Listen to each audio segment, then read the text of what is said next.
Hey friends, it's Mary Giordano, and welcome to Unapologetically Wild. Every single day, you have a choice. You can stay where you are, or you can step into the possibility of something even greater. And I'm here to spark that flame within you and inspire you to show up, embrace the fear, and do the fucking thing.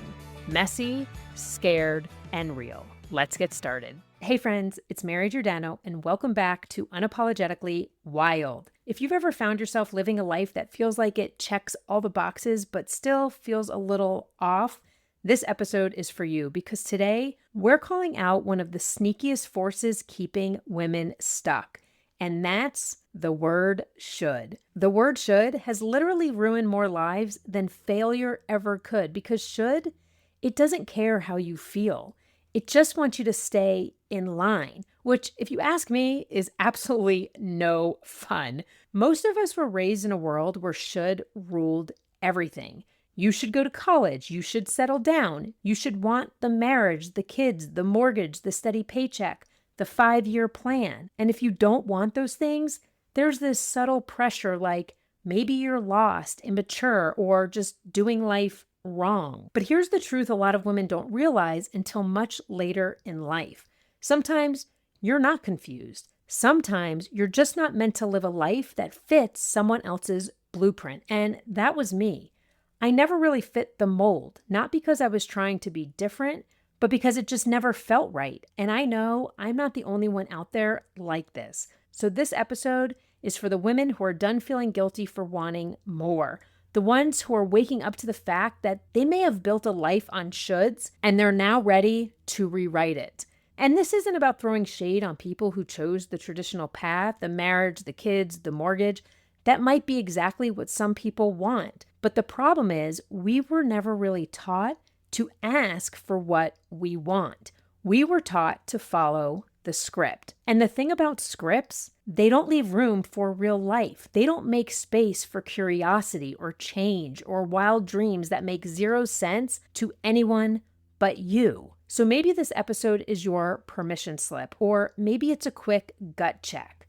Either way, it's a call to stop betraying yourself to be good, to stop living a life that's socially acceptable, but personally unbearable. Most of the shoulds we carry weren't things we consciously chose. They're absorbed. We pick them up from family, from culture, from watching what everyone else is doing.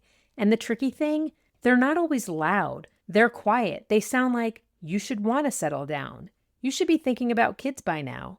You should be saving for a house. They don't feel like commands. They feel like common sense, like being responsible, like doing life the quote unquote right way. Until one day you wake up and realize none of it fits. I started seeing this really early in life because my family that I was always around growing up were a lot older than me.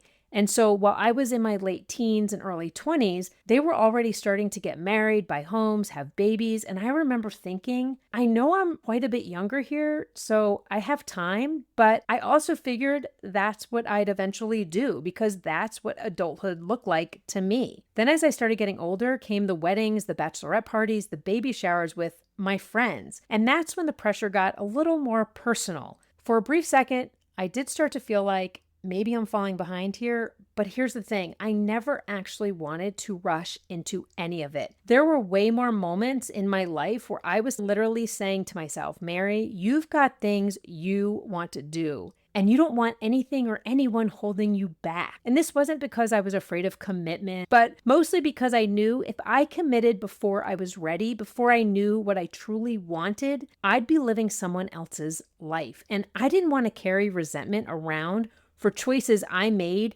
just to fit the mold. And that voice that told me to wait, it was one of the wisest parts of me because it gave me space to figure out who I was, to trust my gut, to build something that actually aligned with the life I dreamed about. And let me be clear, I'm not saying the traditional life is wrong, but if you're doing it out of fear, pressure, or default, you'll end up living a life that checks all those boxes, but doesn't actually feel like yours. And here's what most people don't talk about enough. Living by shoulds doesn't just rob you of your time, it robs you of yourself. And it's not just about staying in the wrong relationship or choosing the wrong job. It's about all the quiet ways you shape your life around what's expected instead of what's true. You build a career because you should be successful.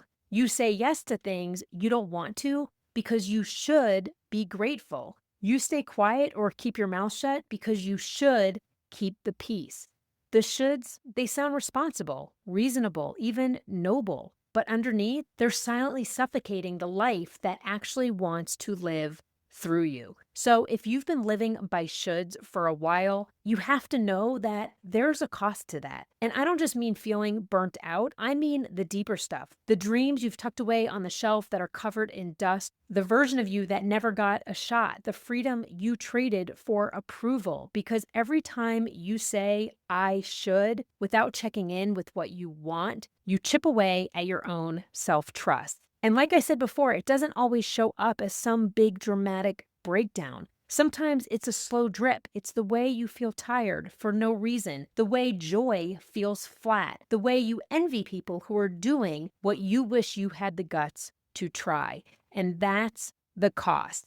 Not just the life you're living, but the one you could have had. And I get it. Sometimes you know that this isn't it. You know you're stuck, but changing it feels fucking impossible because it's not just a job or a relationship. It's your whole identity. It's your schedule. It's your mortgage. It's the kids. It's the people relying on you. It's the years you've spent holding it all together while pretending you're fine. And starting over, that sounds terrifying. It sounds selfish. It sounds like something other women, braver women, get to do. So you stay, not because it feels right, but because it feels safer than unraveling it. And let me say this, if you're hearing this and thinking, oh shit, this is me, I'll say, good. Not because I want you to feel bad, but because naming it is the first sign that you're waking up. It means you're not numb anymore. It means you're ready to start asking better questions. It means you're finally ready to build a life that feels like yours and no one else's. Because when you stop living by shoulds and start asking what you actually want, everything changes. You start living on purpose. You start making decisions from alignment instead of fear. You stop outsourcing your life to other people's expectations. And that doesn't mean it's easy by any means. It means you finally stop lying to yourself. Wanting something different, it doesn't make you ungrateful. It makes you honest. And honesty is where everything shifts. You want to leave the job? Cool. You gotta own it. You want to travel, start over, stay single, move states? Stop asking for permission. Because here's the deal. Most people aren't stuck because they don't know what they want. They're stuck because they're afraid of what it will cost to admit it out loud. Living by shoulds, it keeps you in line. But living by want sets you free. And yes, it comes with risk. And not everyone around you is going to be comfortable with your clarity. I've watched women wake up in marriages they don't want to be in anymore, jobs they feel trapped by, identities that were never really theirs to begin with. And you know what they all say? They say, I knew. I've known for a long time. But knowing and doing, they're two different things. And that space in between, that's where most people stay forever. They tell themselves they'll wait for a better time. Wait until the kids are older. Wait until they have more money. Wait until they feel ready. But there's no perfect moment to choose yourself other than right now. There's this moment where you decide whether to keep living a life that's fine but unfulfilling or burn the fucking script and do something that's actually yours. And no, this doesn't mean everyone needs to go quit their job and go live in a van, although that might be fun. This means you stop living on autopilot. You stop living like your life is a checklist. You stop making decisions based on what will make other people comfortable. You stop asking, what should I do? And start asking, What do I want to feel? Who do I want to become? What would be worth doing, even if it's fucking terrifying? Because when you start living from want, that's when the right people start to show up. That's when the right opportunities start to open. That's when you stop surviving and you start living. So if you're still shoulding all over yourself right now in real time, you're not alone. We all do it, especially when we're tired, overwhelmed, or trying to keep the peace. But if you don't learn how to catch it and shift it, you'll keep rebuilding the same life you're trying to outgrow. It's not just about saying no to the things you don't want to do. It's about getting brutally honest with yourself about what you actually want, and then letting yourself believe that it's allowed, that it's possible, that you don't need to earn it, that you don't need to be perfect first, that you don't need everyone to clap for it before you take the first step. Stopping the shoulds starts with asking, what do I want that I've been afraid to admit? And right after that, that little voice kicks in. But what will people think? What if I disappoint them? What if I get it wrong? That's the real work. Not just saying no, not just skipping the party, but unraveling the belief that being accepted, praised, or seen as good is more important than being real.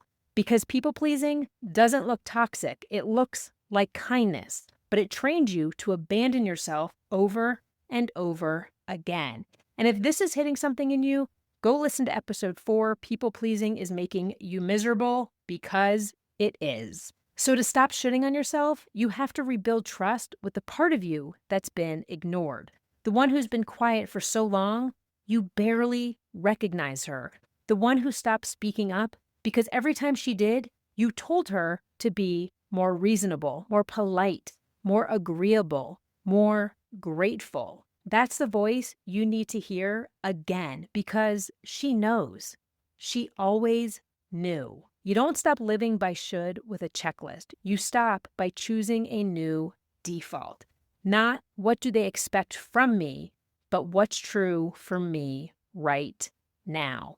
That's where your life starts to shift. Not all at once, but moment by moment, choice by choice, truth by truth. That's how you stop creating a life that looks good and start building one that feels like fucking home. So if something in you is stirring right now, listen to it.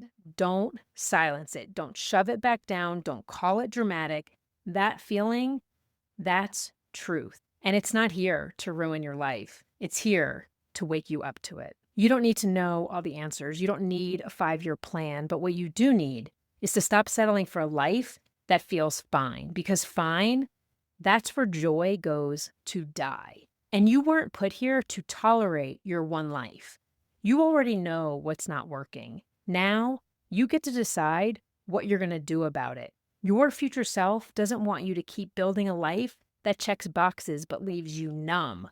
She wants something real, something that feels like you. So let me leave you with this. What's one should you're done carrying? What's one thing you've been pretending is okay, but you know deep down it isn't? Say it out loud, write it down, let it feel uncomfortable, and then start choosing different. I'm not here to tell you what to do, but I am here to remind you, you don't get this life back. This is not a dress rehearsal. And if you're hearing this, there's probably a reason. That ache, that nudge, that restless pull towards something more, it's not going anywhere. You can ignore it, you can push it down, but it will keep showing up until you finally decide to stop settling and do something about it. This is your moment, not to figure it all out, but to stop lying to yourself about what you already know. Thanks for tuning in today. If this episode hit home, subscribe and share it with a friend, because together we can bring more women into this wild, unapologetic space. Remember, waiting until you feel ready is the fastest way to nowhere. So show up, embrace the fear, and do the fucking thing. And don't forget to subscribe to my Unapologetically Wild Chronicles. The link's in the show notes. Until next time, stay wild.